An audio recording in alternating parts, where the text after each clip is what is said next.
La mariée imposteur, auteur, Rohanna Javier, chapitre 1. La trompée, je me suis donné à toi. Pourquoi ne romps-tu pas avec Janet? A demandé la femme d'une voix séduisante et essoufflée. Elle était à moitié nue, et se tenait au-dessus d'un homme.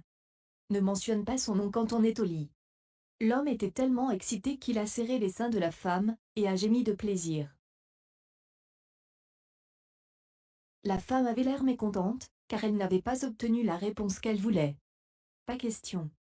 Elle est une fille adoptive, même notre chien occupe une place plus importante qu'elle dans notre famille. Qu'est-ce qu'elle a de si bien? L'homme est resté silencieux. Il a saisi la taille de la femme, et a poussé plus fort, ce qui a fait crier cette dernière.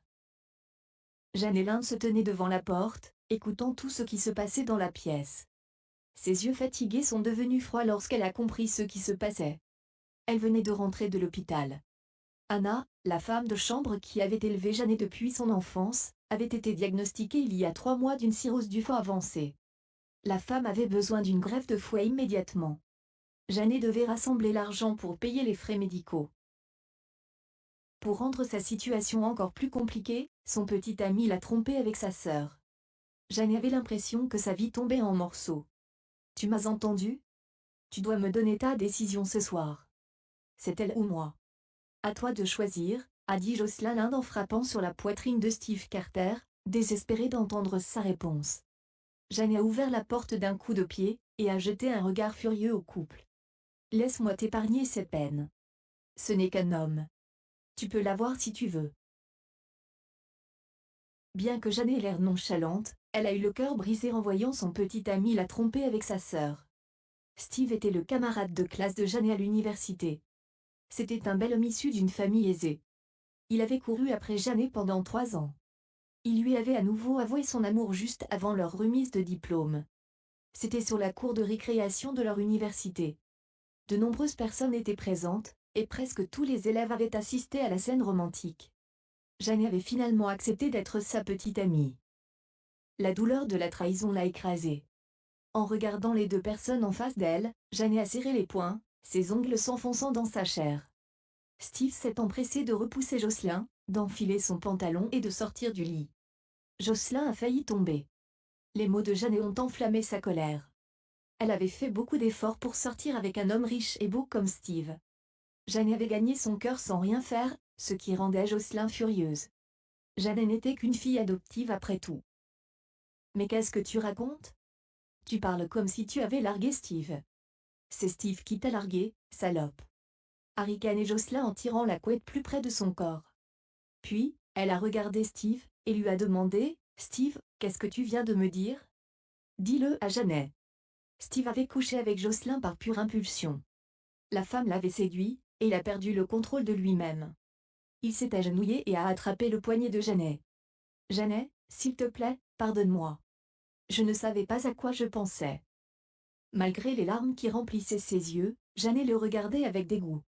Une fois que Jeanne a décidé de quelque chose, personne ne pouvait lui faire changer d'avis. Elle a retiré sa main de la prise de Steve. « Je suis désolée, Steve. Je ne veux rien qui soit corrompu par Jocelyn. Vous allez parfaitement ensemble. C'est fini entre nous. » Jocelyn est décontenancé. Steve était au bord de la crise, mais il n'y avait pas la moindre trace de tristesse sur le visage de Jeanne.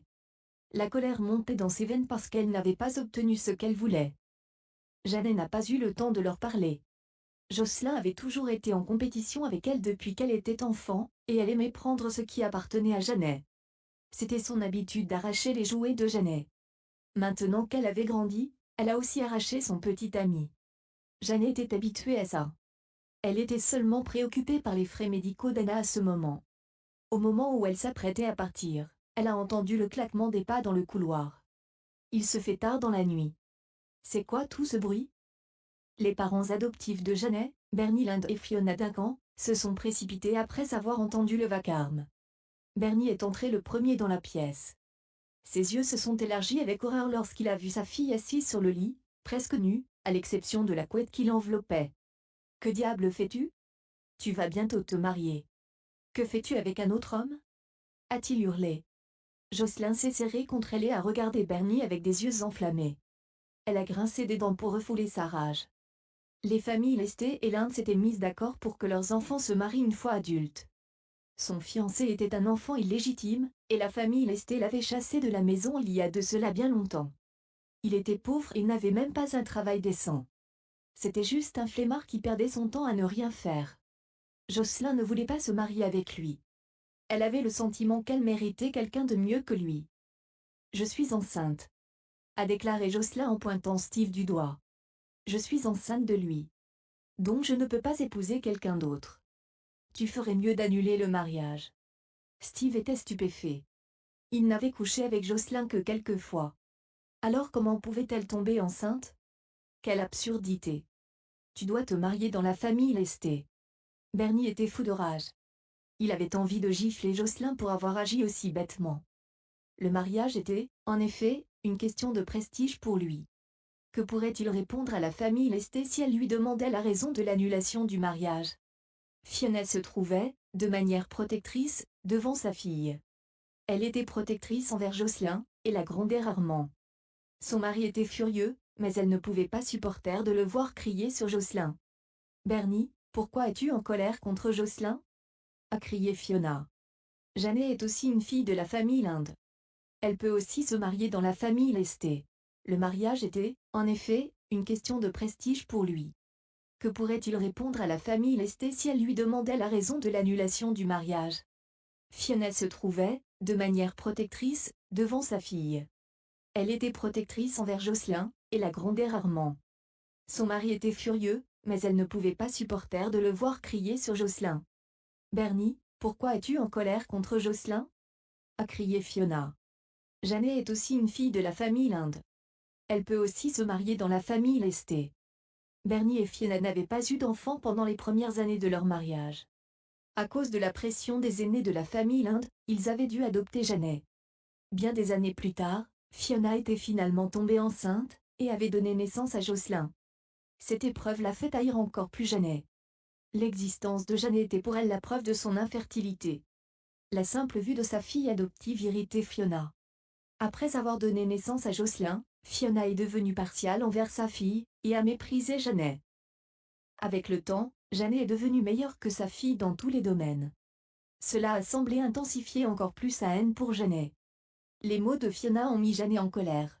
« Tu avais accepté de faire épouser Jocelyn à la famille Lesté, pas moi, a-t-elle rugi. Pourquoi planifies-tu de me marier juste parce que ta douce fille s'est tapé quelqu'un? Nous t'avons élevé toutes ces années. Il est temps pour toi de nous rendre l'appareil, Janet, a lancé Fiona à voix basse, les yeux étincelants de ruse. Tu ne veux pas que cette femme de chambre se fasse opérer? Nous paierons les frais médicaux à condition que tu te maries à la famille Lesté à la place de Jocelyn. Un sourire complaisant s'est dessiné sur le visage de Jocelyn. Elle trouvait que Janet, une orpheline adoptée, et le fils illégitime de la famille Lesté serait une alliance bien assortie. Janet a serré les dents à cause des mots de Fiona qui l'ont rendue furieuse. Mais les mots du docteur lui ont traversé l'esprit. Anna n'avait plus beaucoup de temps. Janet était fraîchement diplômée, et n'avait pas les moyens de payer le traitement d'Anna. Bien que Bernie et Fiona aient adopté Janet, ils ne lui avaient jamais vraiment accordé d'importance. Anna, la femme de ménage de la famille Linde, était celle qui élevait Janet.